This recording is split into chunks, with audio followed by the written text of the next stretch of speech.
ఆగు. ఇందాక స్టేషన్ లో చెల్లి అన్నందుకు నా చెంప పగలగొట్టావు. ఇప్పుడు చెల్లెలు కాదు అనుకుని నేమనా చేస్తే ఏం చేయగలవు? ఏం చేయగలవు? మళ్ళీ కొట్టావా? లెంపకాయలు కొట్టంలో నువ్వేమన్నా ఫారెన్ రిటర్నా? అసలు నన్ను చూస్తే ఏమనిపిస్తుంది నీకు? ఏది అనిపించటం లేదు, ఏది అనుకోను. సేవ ఒకటి రా బాబు. నీ కష్టం నాకు అక్కర్లేదు. ఇదిగో డబ్బు.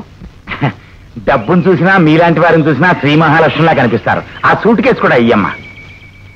పదండి. ఎటొచ్చి మా అయ్యగారే బొత్తిగా అర్థం కావట్లేదు ఈ మధ్యన. ఏమిటి మీ అయ్యగారికి లూజా? అబ్బెబ్బే అదేం లేదమ్మా. ఆయన మనసు అన్నపోస బంగారం. కాకపోతే ఏంటంటే కష్టం మీద కష్టం వచ్చి పడుతుంది. దాంతో గడికో రకంగా ప్రవర్తిస్తున్నాడు ఆయన. ఏమైంది ఆయనకి? ఏం లేదమ్మా, మా అయ్యగారికి మొదటి భార్య పోయింది. రెండో పెళ్లి చేసుకోవటం ఆయనకి సుతరాము ఇష్టం లేదు. కాకపోతే బంధువులంతా కలిసి ఆయన మెళ్ళ వంచి ఒప్పించారు. తీరా ఆయన పెళ్లి పీటల మీదకి వచ్చేసరికి పెళ్లి కూతురు కాస్త పారిపోయింది. మరి ఆ మహాతల్లి ఎవరో గాని దేవుళ్ళలాంటి మా అయ్యగారిని కాదు అని వెళ్ళిపోయిందంటే జీవితాంతం కష్టాలను అనుభవిస్తూనే ఉంటుంది. ఇదమ్మా ఆగిపోయారేంటి? నేను చెప్పలా మా అయ్యగారు చాలా మంచివారని? మన కోసమే కారాకుంటా.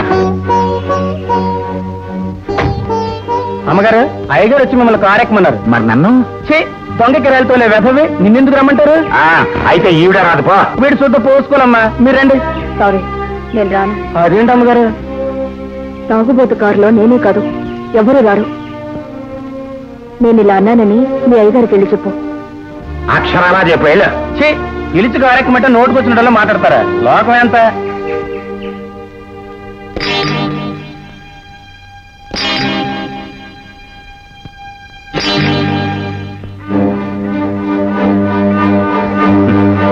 నేను చెప్పే కదమ్మా మా అయ్యగారు బొత్తిగా అర్థం కాని మనిషి.